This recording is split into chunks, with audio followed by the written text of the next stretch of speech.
saludo para toda Latinoamérica desde Lima, Perú. Hemos llegado hasta el Congreso de la República porque vamos a tener la entrevista con el congresista Alejandro Muñante en relación a este proyecto de ley, la propuesta que busca también acondicionar, dar ciertas mejores condiciones en relación al centro penitenciario de Chayapalca, que se ubica en una zona bastante alta de nuestro país y alejada también.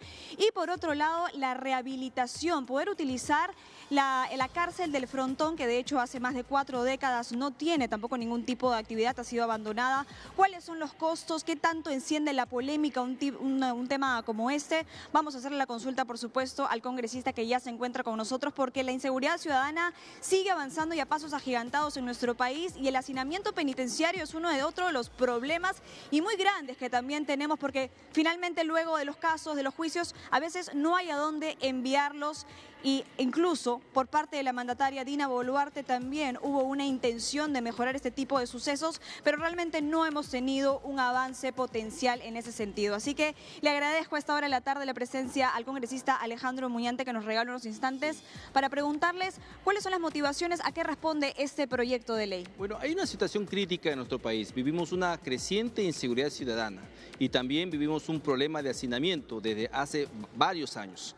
Para decirle, tenemos 68 penales que deberían albergar 45.000 reos, pero actualmente estamos cerca de los 95.000, es decir, más del 100% de hacinamiento. Eso demanda acciones rápidas, acciones concretas. La presidenta Dina Boluarte vino aquí al Congreso de la República y dio un mensaje a la Nación el 28 de julio y señaló que se iban a construir 2 penales y para eso se iban a destinar 300 millones de soles. Resulta que hasta el día de hoy no tenemos ningún tipo de avance. No se ha dado ninguna noticia de que se están o no construyendo algún penal.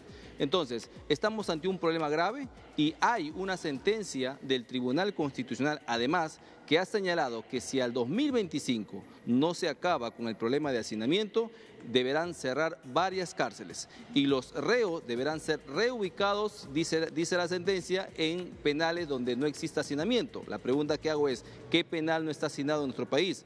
Todos están hacinados. Entonces, es un problema grave. ¿Y qué está optando el Ejecutivo? De emplear decretos legislativos para personas que hayan sido sentenciadas hasta 12 años de pena privativa de libertad, darles una liberación. Entonces, estamos poniendo en riesgo la lucha contra la inseguridad ciudadana. Por esa razón es que, revisando un poco la práctica, los antecedentes, la historia, he propuesto esta iniciativa que además es declarativa, porque esto le compete única y enteramente al Ejecutivo.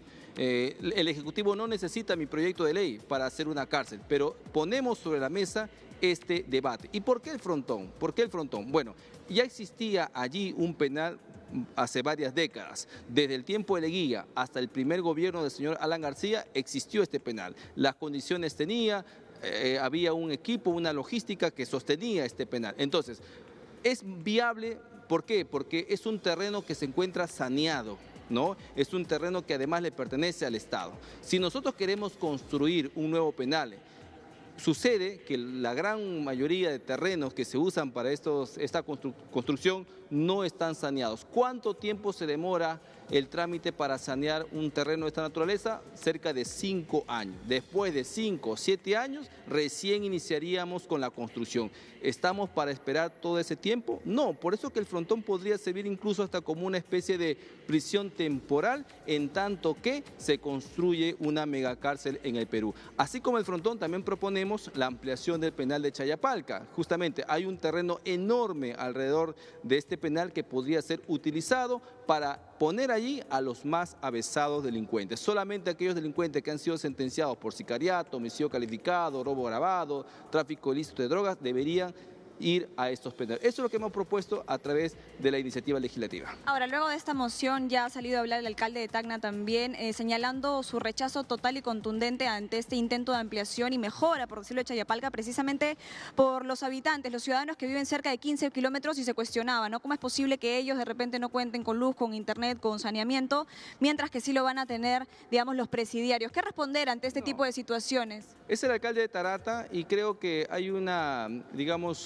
uso de este tema para tener tal vez una portada en un medio, ¿no? Pero lo cierto y lo concreto que no está afectando a la población. Los cabecillas, ¿no?, de las bandas criminales que van a Chayapalca normalmente operan aquí en Lima, o sea, desde allá operan con sus compinches, ¿no?, sus miembros de las bandas delincuenciales operan aquí en Lima, no operan pues en la misma ciudad de Tarata, ¿no es cierto? Ahora bien, es un penal que además se ha cuestionado que incluso no tenga esas comodidades como se dice, no por algo la Defensoría del Pueblo en el año 2002 y luego la Comisión Interamericana de Derechos Humanos ha pedido que se cierre. Entonces, ¿tiene o no tiene buenas condiciones? No lo sé. Lo importante es que la ciudadanía en general tenga una mayor sensación de seguridad y la construcción de penales justamente le otorga esa sensación de seguridad a la ciudadanía. Cuando vemos que más bien la política del gobierno, en vez de recluir a los delincuentes, es liberarlos, es ahí donde viene un alto conflicto y una sensación enorme de peligrosidad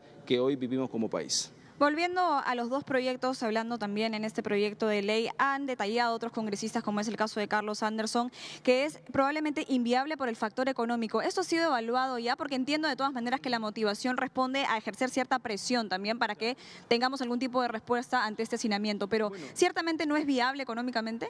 Sí es viable, económicamente es viable. Algunos cuestionan que esto podría costar hasta 3 veces más que otro penal. Lo cierto y lo concreto que yo pongo a debate es cuánto cuesta la vida de un peruano, cuánto cuesta la vida de los ciudadanos, ¿no es cierto?, de las personas inocentes. Nos preocupamos por el costo, nos preocupamos por la condición de vida que van a tener los reos, pero no nos preocupamos por las víctimas, por aquellos que son asaltados a diario, por las familias que son extorsionadas. Entonces, no podemos nosotros escatimar costos cuando defender la seguridad de los peruanos se trata.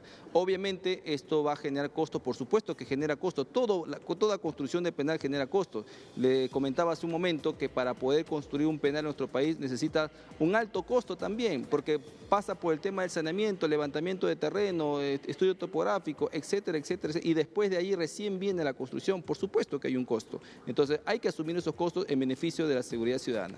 La última y muy rápido, ya lo saco un poco de este proyecto de ley para preguntarle, ¿debe ser interpelado el ministro del Interior, Víctor Torres? Yo creo que sí, porque no conocemos o no tenemos una política clara de lucha contra la inseguridad. He señalado la falta de liderazgo del actual ministro del Interior y justamente se cumplió lo que temía, ¿no?, de que censurar a ministros no es la única solución. Lo que tenemos que cambiar es la política.